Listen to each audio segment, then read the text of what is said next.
What about India? The relationship with India if Trump comes into power? There was quite a lot of bromance between Prime Minister and the President. And Prime Minister's done very well with Biden as well. Yeah. But how do you think it'll affect our relationship? Because there's a whole lot of talk about incredible India and inevitable India. We can't stay away from India. So how do you think? I've heard the conversation for 20 years now. We've got to make India part of our Asia strategy. We have to kind of build a NATO in Asia to contain China. And it's become much more of a reality than it was when Bob Blackwell and others talked about it back in the early part of this century. And I think that owes a lot to Narendra Modi and his openness to being part of the Quad.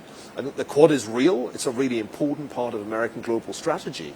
But I always like to remind my American friends, the thing about India's relationship with the United States is that it's highly contingent on the scenario. I don't really imagine India doing an awful lot if there's a conflict over Taiwan. Because India's conflicts with China are much closer to home. There's a border conflict there. There are economic reasons why India and China are at odds. So I don't think one should regard this as an alliance in which whatever happens, India will stand next to the United States. This isn't NATO in the way that it is in Europe. Moreover, if you look at the fact that Mr. Modi is an enthusiastic participant in BRICS summits, there's a sense in which he'd quite like to keep his options open.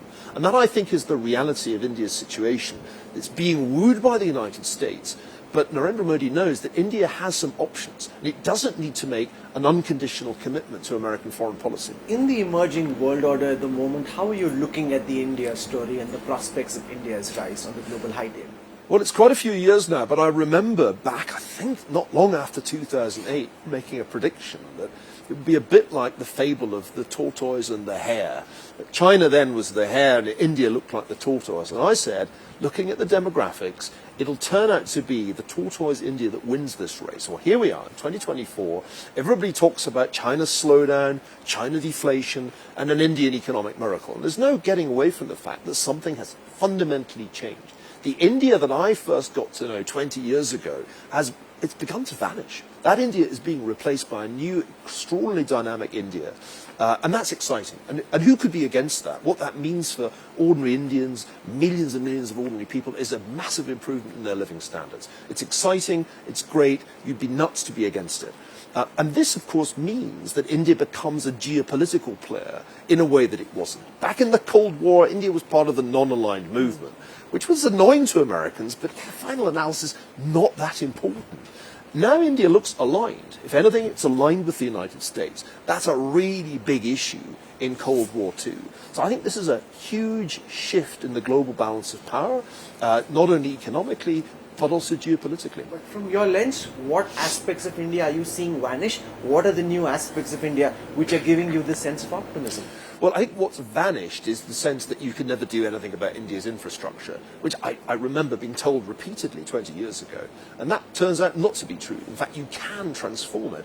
And I think that's the first and most striking feature. The other thing that's remarkable is that fintech, which is something that seemed a very remote thing 20 years ago, when you would pay for things with some pretty mangled banknotes, you know, we now have India having leapt forward in fintech with an international, with a national system of payments that is really the envy of many countries in the Western world. So these are transformations that I don't remember anybody imagining 20 years ago. And they're creating, of course, opportunities for Indian businesses, not just in digital services. We kind of saw that coming maybe 10 years ago, but now also in manufacturing. Now, it's going to take a long time for Apple to shift its Chinese production to India. They've only done a very small amount of that. But, you know, that seems like a foreseeable future now in a way that it simply didn't 2 decades ago.